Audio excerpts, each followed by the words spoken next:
when two former college lovers set off on a trip of a lifetime. They have no idea they'll end up fighting for their lives. Dave! Lost in the rainforest without food or water. Snake. They're easy prey to predators. There's something out there. With no hope of rescue, I think we should just slash our wrists. they decide to take their own lives. We were gonna die out there. Having control over when we die is all that we had.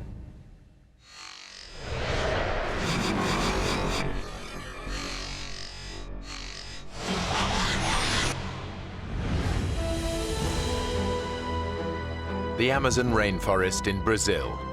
It's one of the last great wilderness areas, home to the largest variety of insects, birds, and mammals in the world.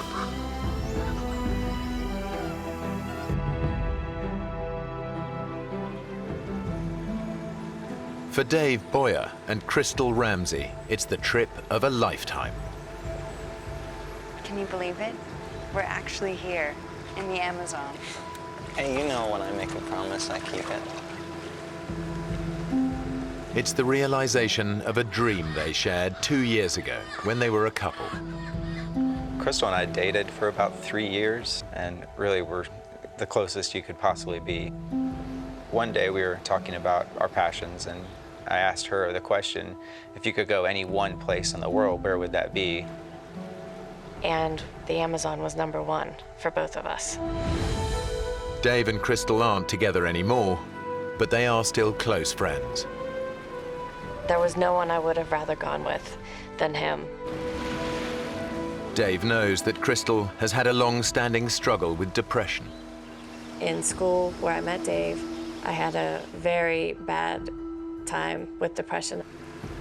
Dave thinks this trip will be good for her, but he's also nursing a secret hope that it might just reignite their romance. She was the love of my life. I still envisioned spending the rest of my life with her.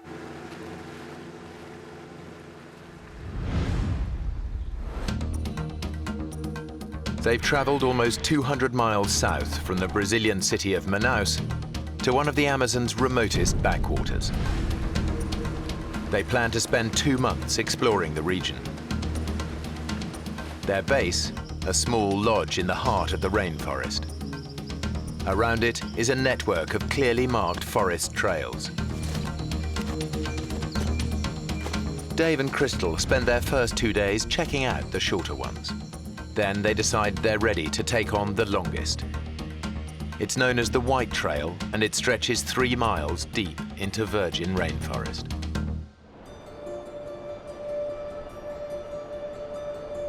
Dave and Crystal set off in the morning with enough water for a 3-hour hike. We left just before 10 o'clock and expected to be back in time for a late lunch.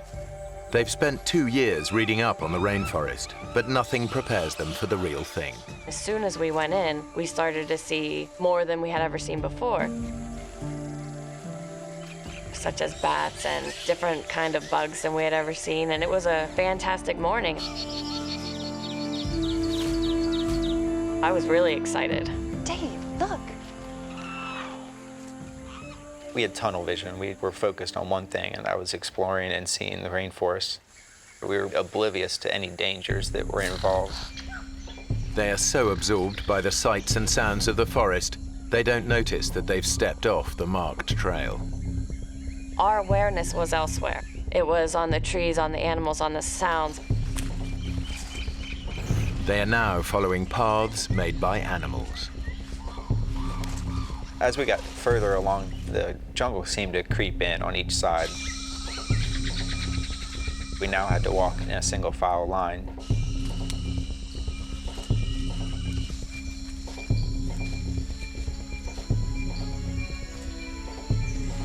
Then the path completely disappears.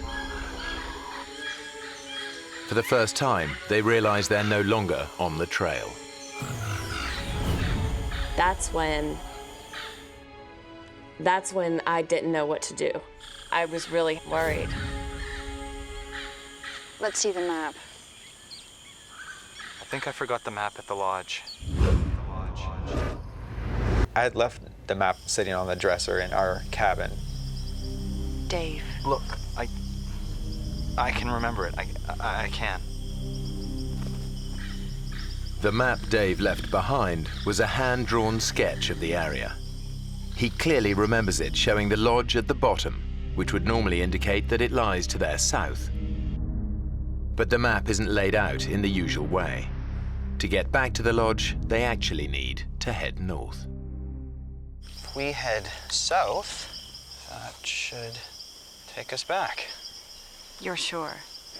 I'm sure. I'm sure. Okay. Come on, let's go.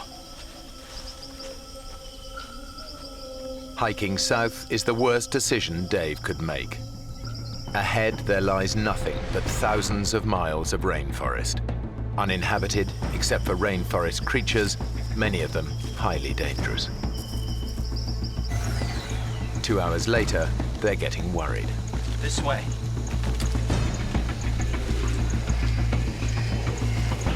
We had been walking far longer than we should have been. We should have been back by then. There's not much daylight left. It will soon be nightfall. I'm not going to stay out in the forest. I can't let this happen. We have to find our way back before it gets dark. I knew that once it got dark, we weren't going to be able to continue.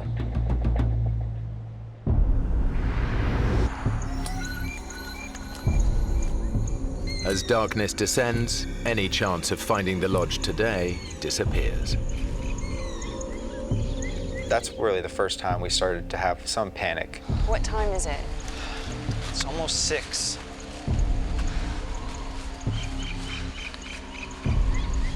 We should be back by now. If we'd been walking in the right direction for this long, we would have... I know. I don't think he wanted to deal with it. He didn't want to deal with even having to think about sleeping out there. I was frustrated at myself. I felt responsible for getting us lost and felt responsible for finding the way back. Crystal, you know what I'm thinking? We're gonna have to spend the night here. Yeah. We just picked a spot to stay, a cleared area, and we just sat down to wait out the night. Chris, I am so sorry about this. It's okay. You buy me a beer when we get back, and we'll call it even. Okay? Okay. But they both know how vulnerable they really are. The rainforest is teeming with nocturnal predators. A lot of the poisonous snakes, they wander through the forest at night. The jaguar comes out at night. You don't have a lot of choices of protection. Dave and Crystal share a single thought. Can they make it through the night alive? Chris, there's something out there. The Amazon at night is a terrifying place to be. Dave and Crystal are totally defenseless, with no way to protect themselves from predators.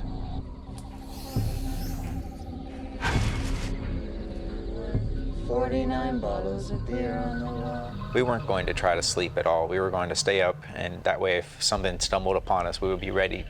49 bottles of beer. Take one.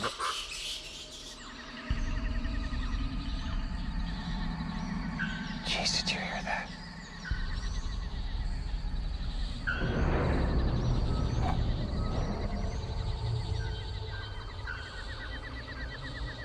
Chris, there's something out there.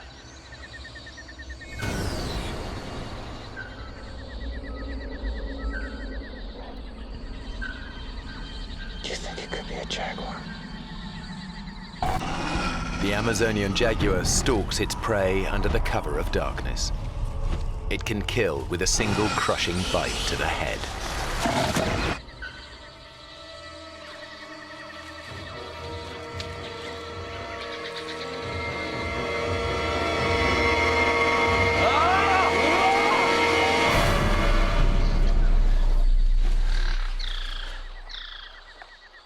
Whatever it was, Dave has scared it off for now.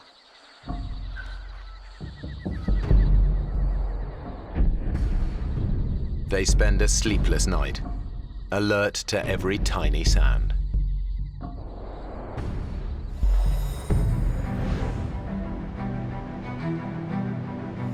Dave and Crystal have survived the night unscathed, almost. I'm covered in mosquito bites. Be grateful that's all that bit you. Very funny.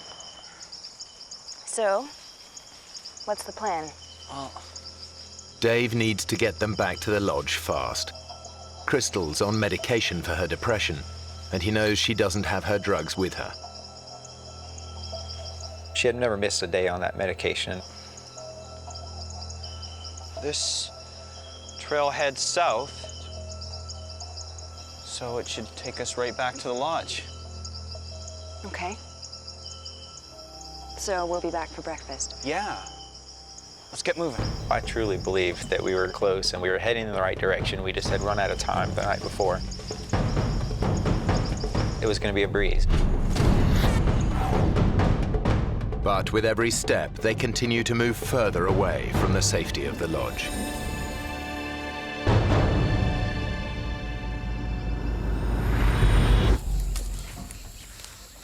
Four hours later, the temperature in the forest has soared. The heat and the way they're pushing themselves mean that Dave and Crystal are sweating out almost 4 pints of fluid an hour. We were starting to get depressed about our situation. We were starting to get frustrated. The temperature was rising really fast. It was getting up to 95 degrees. We were sweating profusely. Let's take a break.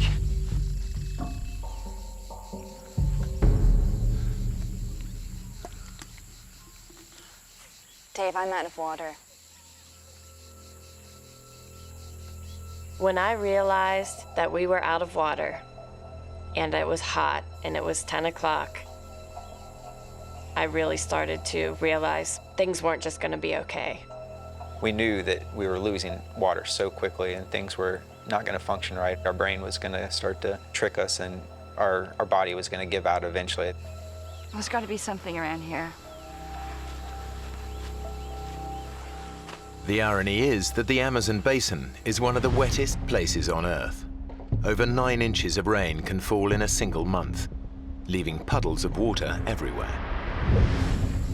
But they face an agonizing dilemma.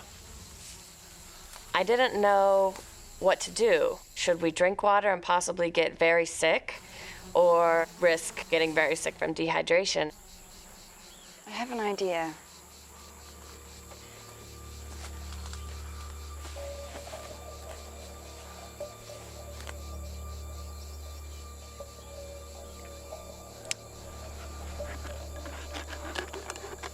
Give me that.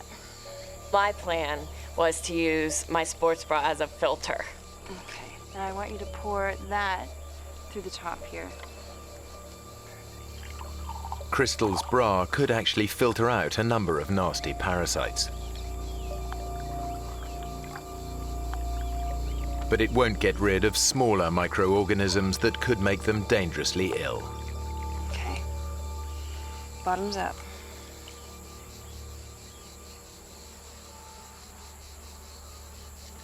I don't know about this. We don't have a choice. Cheers. I took a small sip and kind of let it sit in my mouth for a second to taste it. Tastes okay. Kind of chalky. We were both worried about drinking water, but in the end, when it's 95 degrees and you're sweating like that, it's going to be more painful not to drink it. Rehydrated, Dave and Crystal pick up the pace. But they must stay constantly on guard. The forest is alive with creatures that could kill them with a single bite. We're consistently listening to sounds and trying to figure out what was in the forest around us.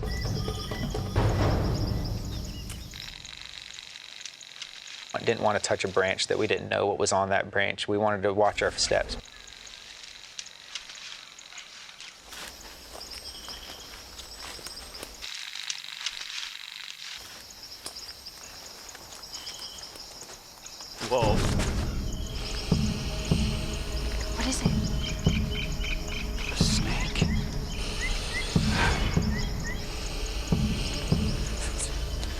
other way. They're lucky. A few more steps and they could have trodden on the snake. The Amazon basin is home to some of the most poisonous snakes in the world. One bite could mean a slow and agonizing death.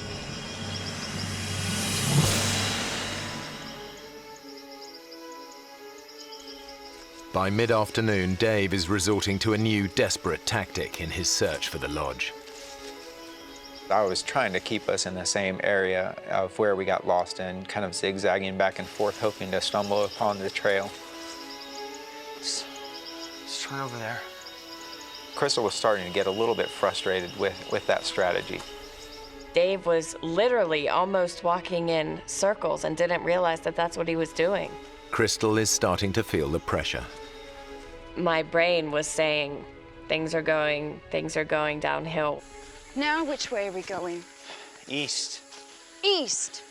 20 minutes ago, we were going south. Yeah, well, we've got to try all directions. Maybe we should head north now. Dave, this is crazy. I can't stand to listen to you talk about directions you know nothing about. You don't know where we're going, and all we're doing is walking around in circles. Dave had kept coming up with a different strategy every few hours whenever one didn't work. And that wasn't working for me. We need to rethink this. All right, then. Well, what do you think? I thought we needed to come up with a strategy and continue using it until the end. That way. Okay. What neither of them realize is the only direction that can help them is north. We chose southeast. We will walk in this one direction for as long as it takes. If it takes us 40 days to get out of here, we're gonna walk southeast. Hours later, and the jungle is just getting denser. We were getting down. We were getting scared and worried.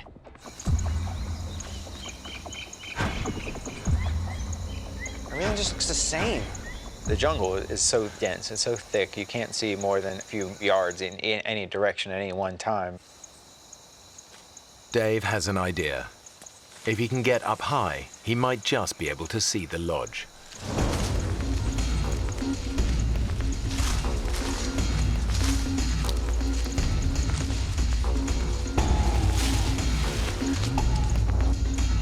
The knots in the vine were ripping at my hands and it was hurting me. My arms were tired, I was exhausted. And I looked up and I saw that I had not made any progress. It was still 150 feet up to the top. He is weak from 2 days without sleep or food.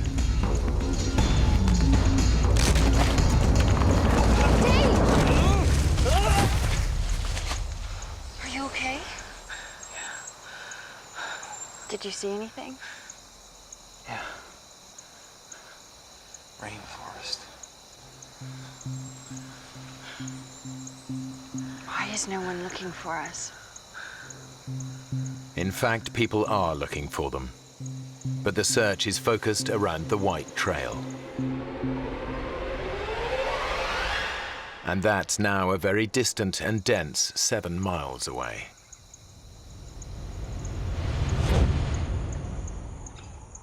As darkness falls, they realize they must endure another night. I was tired. I had not slept on the previous night. I was being driven insane by the mosquitoes. They were constantly biting me, making our bodies itch, and we would scratch it to the point where our bodies would start bleeding.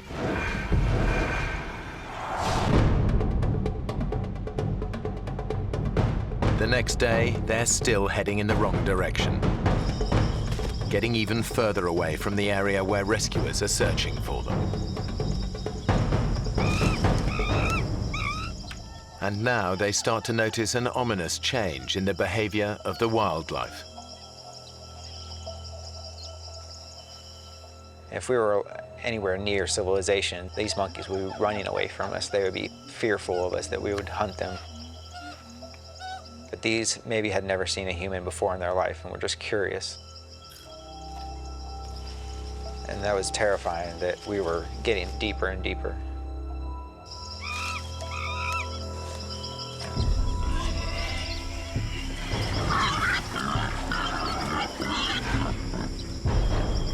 What is it? I don't know. Jaguar? No, there's more than one.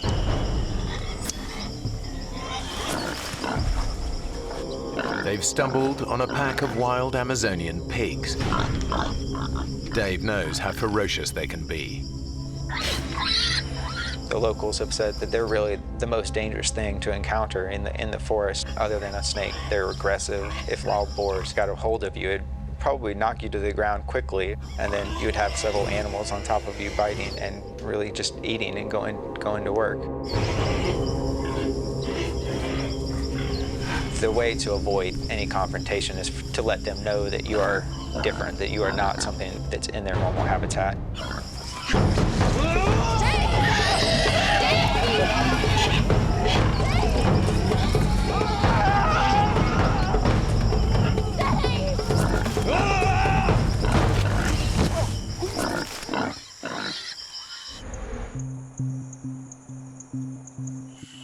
Their encounter with the pigs leaves them jumpy and exhausted. Crystal's feet are badly blistered, and she's been without her antidepressants for 3 days now. Her depression could return at any time. I can't go on much further, Dave. I'm tired. And my foot.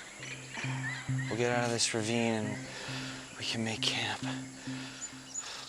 I thought that it would be nice, it might even be comforting if we had some type of shelter. So we came up with the idea of making a teepee.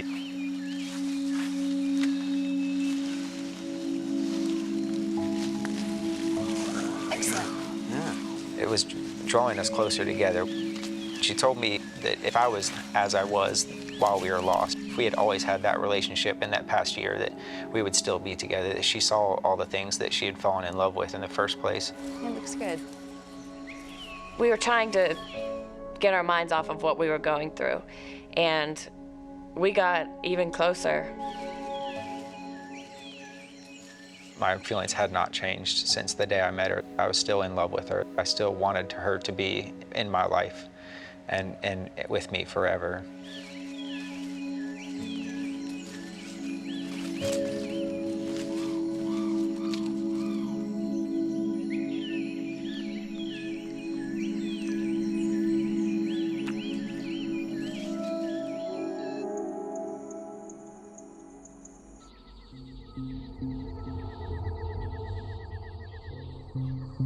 Night falls, and with it comes the nocturnal predator their shelter can't protect them from. Mosquitoes. Thousands of them. The worst of it was the sounds. It's just this loud buzzing throughout the night, and you feel like they're everywhere. They would give me mosquito bites on my eyelids if I had my eyes closed, or on my forehead that were just driving me insane. Sleep was increasingly becoming more and more of an issue, and I knew that eventually I'm going to have sleep. I can't go multiple days without sleep. It's going to drive me insane. In a bid to escape the mosquito onslaught, they come up with a bizarre plan.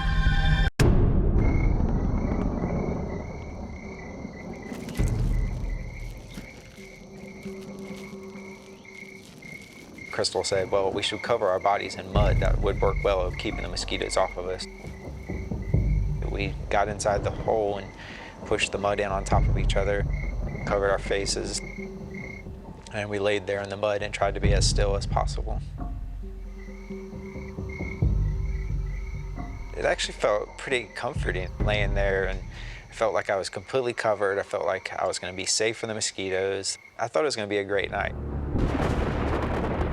But Dave couldn't be more wrong. A massive tropical thunderstorm is building in the skies above them. and it's about to put them in the greatest danger yet.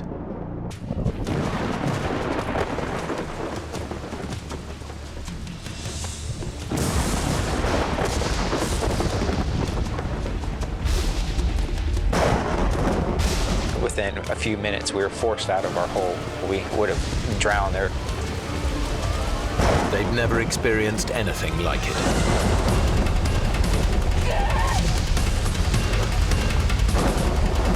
It's very hard to explain how loud it can get. You can't even talk to someone who's right next to you by screaming. That's the only way I can describe how loud it was. They are soaked within seconds. It was the coldest I had ever been.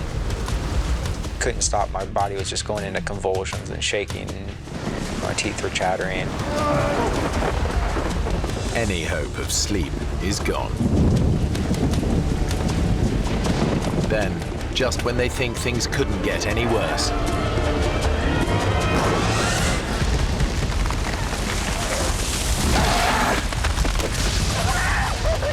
lightning brings down a huge tree dangerously close to them. If it had landed on us, we surely would have died in that. The storm has shaken Crystal to the core.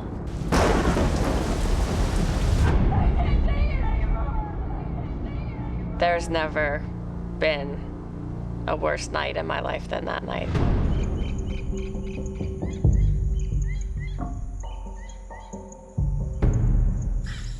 Their terrible night leaves both of them exhausted and miserable. But it's pushed Crystal close to the edge. For Crystal, that night was really a turning point for her, and she had gone from being, whatever happens, happens, we're gonna get through this challenge, to being really fearful of this being the end of her life and dying out there. How you doing? We got through it, didn't we? Yeah. For what? To get home, Chris. Get home, Chris. I just kept thinking about that hellish night. I'm not sure I want to. And that I truly would rather die than go through it again. What are you talking about? You think we should just slash our wrists right here? I didn't think what the implications of that were. I didn't think it was a real suggestion. It was just kind of something that I did off the top of my head. That sparked an interest in me that suicide was a possibility and it was a way out. Dave realizes that if they don't find a way out soon, Crystal's suicidal thoughts could become a reality.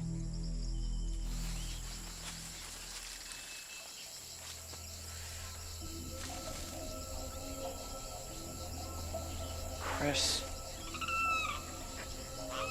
Her brain was going through some nasty stuff, and she was feeling the effects of that physically and emotionally.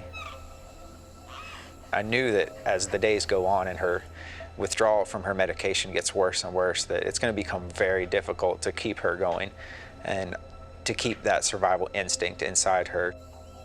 I was so overwhelmed and so frustrated and so confused that I felt crazy. I felt like I was gonna lose it. Dave, where's the knife? It's here. I want to see it. Chris, you're really freaking me out with this. I want to see it.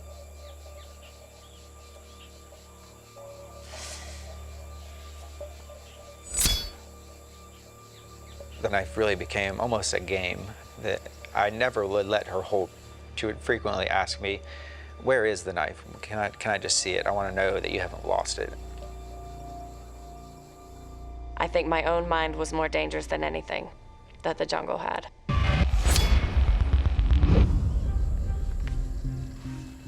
All I had was a companion, and she was what kept me going. I needed her as much as she needed me to make it through this, and I could not drag her the entire time.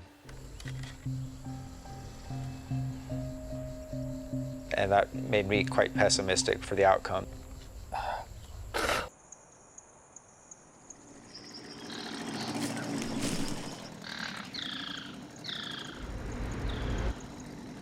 Then, after days of hearing nothing but the sounds of the rainforest, Do you hear that? What? Come on. Come on! Sounds like a boat! Come on! I was saying, come on, Crystal, this is it. We're rescued. Hey, we're over here! There's a boat really close. I can hear it. We're over here! This is over. Hey! Like, just so happy, cheering to each other. We're here! Hey! Hey! We're here! Oh. Do you hear anything? Then it was nothing. after 3 nights without sleep, Dave's senses are starting to play tricks on him. The sound in the jungle can't be trusted.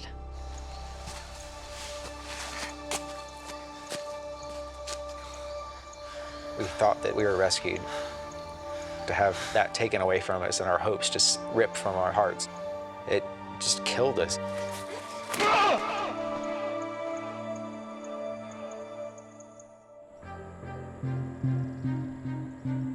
24 hours later, Dave and Crystal's situation is bleaker than ever. They are still hopelessly lost. And as their 5th night approaches, it's Dave who's struggling. Drained by lack of sleep and the effort of keeping Crystal going, he desperately needs rest.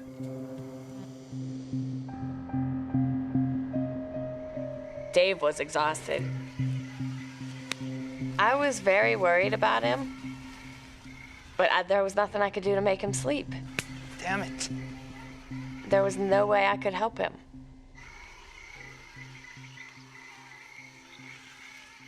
As Crystal sleeps, Dave is once again tormented by mosquitoes.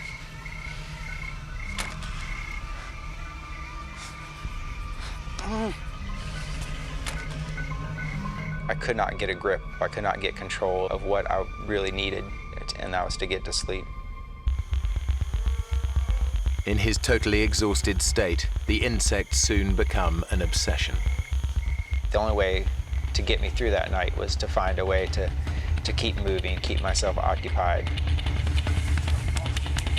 I would go through this pattern of swatting the mosquitoes on my arm, swatting them on my back and my neck, and I'd start counting these cycles.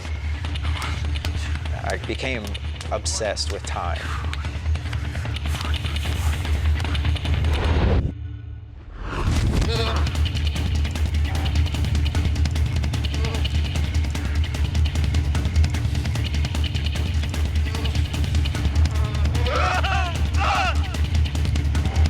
Sleep deprivation is taking its toll. Dave is beginning to lose his grip on reality.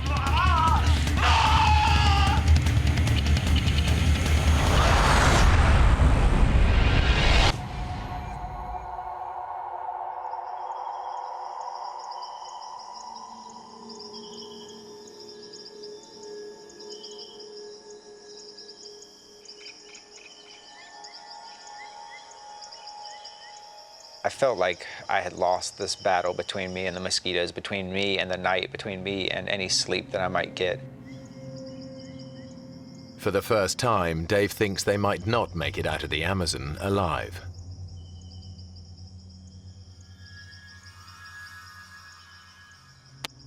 A horsefly came and bit me. I reached down and picked up the horsefly.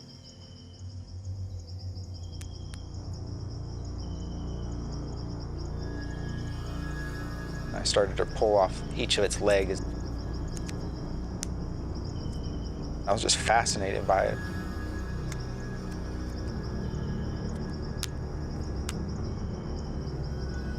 And it kind of led me to look over at Crystal and imagine our bodies laying there dead, and all the things that would come, take our bodies apart, eat from our flesh and drink from our blood. If we were going to die out there, I wanted to have some record of what we went through. So as Crystal was laying there in the sand, I wrote in the sand next to her, 6th day lost.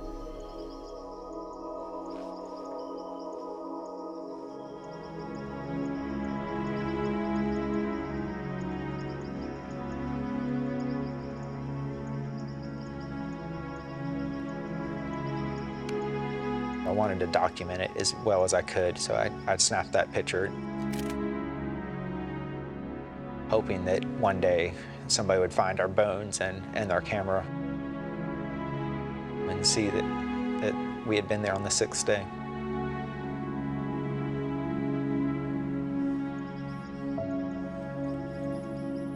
That's when I started to think personally about my life. I did not have a close relationship with my family. I had never told my mother that I loved her. I had never told my family how much they meant to me. It was killing me, and I wasn't going to have that opportunity if I died out there.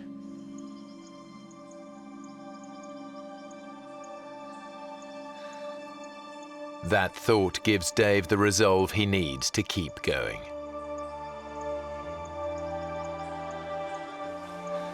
Come on. Wake up, it's time. I don't want to leave. I don't want to move. I don't either, but we have to. My feet were deteriorating unbelievably. And the pain was unbearable. It felt like 10 wasps were biting me at the same time. If we stay here, we die. It's as simple as that. Crystal finds the strength to give it one more try. Okay. Stand on it.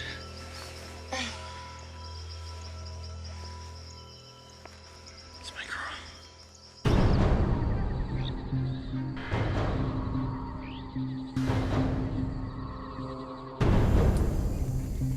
They push on.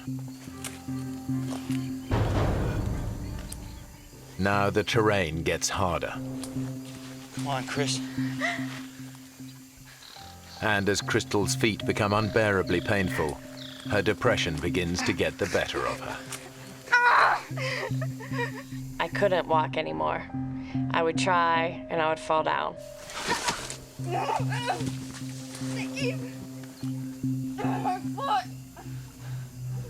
I felt like that was telling me it was time to just end it myself. I don't want to go. Crystal's depression is back. Now she can see only one way out of the nightmare. Ken, come on! I decided this is it. I can't keep going.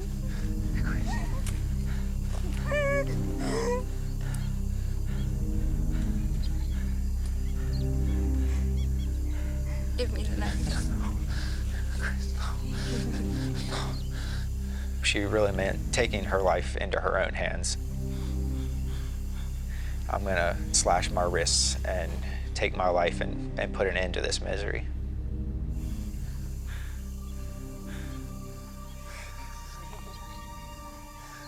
This was the woman I was in love with. This was the person I wanted to spend the rest of my life with. I had no thoughts of ever abandoning her. I'll make you a deal, okay? I'll make you a deal. I told her, you don't want to go through another night, I know that. And if it gets to be tonight and we have not made our way out, I will give you the knife. You gotta give me everything you got today. Crystal accepts Dave's deal. Everything you got today. If they aren't out of the forest by dusk, they will both kill themselves. We'll do it together. I put a specific time frame on the rest of our life. We were either going to get out and live the rest of our life really happily, or that was going to be the end. Crystal can now see an end to her ordeal. Sit down. Sit down here. On here. Come on. She was like, what time is it? Is it nighttime? Is it getting close enough?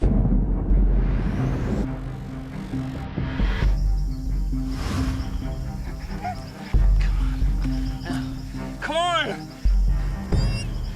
But Crystal can't keep going. Ken, come on! She decides she can't wait until nightfall. She wants them to end their lives now. It's time. When I said it, he agreed. And he said, okay, now we can do it. we were gonna have to go through with this.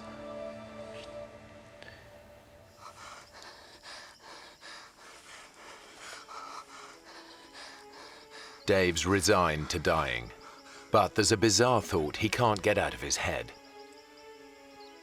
I wanted to wash the mud that was on my arms. I wanted to wash my face and have a clean body, a clean approach. If I was going to face a judgment, I needed to do it with a clean spirit as well as a clean body.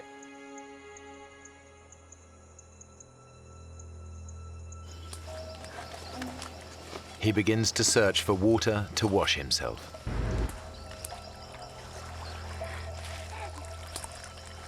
As we fought through some of the underbrush, when we got down there, there wasn't a creek, there wasn't a puddle. There was a flooded forest. Everywhere that we could see, there was water. It's a glimmer of hope, just enough to keep them going. This water's gotta lead somewhere. In the Amazon, rivers are like roads. If this water leads to a river, they might just spot a boat. They put aside thoughts of suicide. I got this surge of energy and some anger that made me want to fight through the water even more.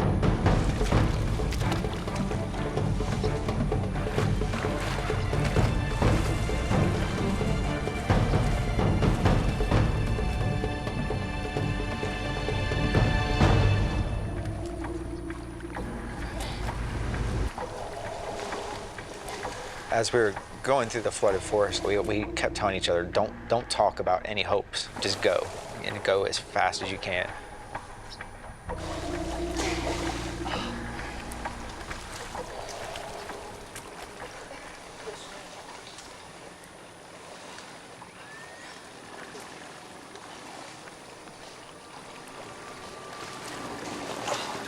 Dave, look! I thought to myself, I've got to be hallucinating.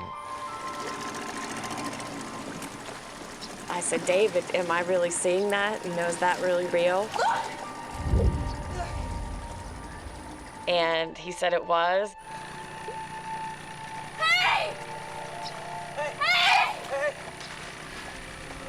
Hey! Hey!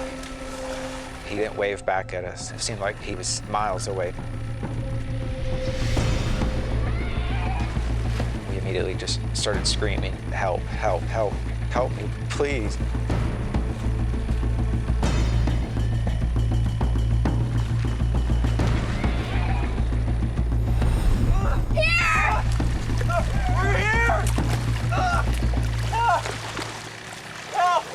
And he didn't respond. Help!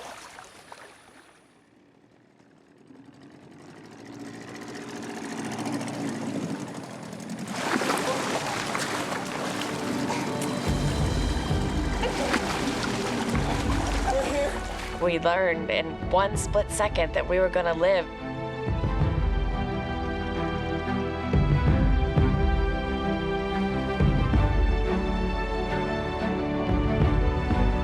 I was screaming and crying and just definitely the best moment I've ever had in my life. The sun's setting, the whole sky is bright pink, and Dave and I are just looking at each other, and the tears are just running down both of our faces. And inexplainable joy, and we just looked at each other and looked up at the sky, essentially, and we're just so thankful to be alive. Dave and Crystal are incredibly lucky. Their rescuer chanced on them in a waterway that local boats hardly ever use. They find out later that search parties spent 4 days looking for them. But they never even came close to the remote spot where Dave and Crystal ended up.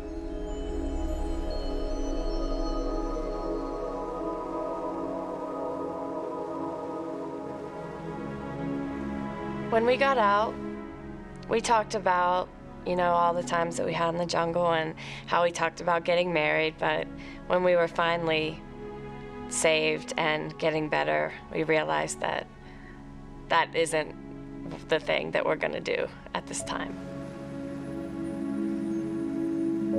In the forest, we kind of had said, if we get out of this, we're going to live the rest of our lives together. And when the reality of being out was there, she did not feel that way. That was not what she wanted. And that was a bit of a disappointment to me. And that continued to be a disappointment for quite some time.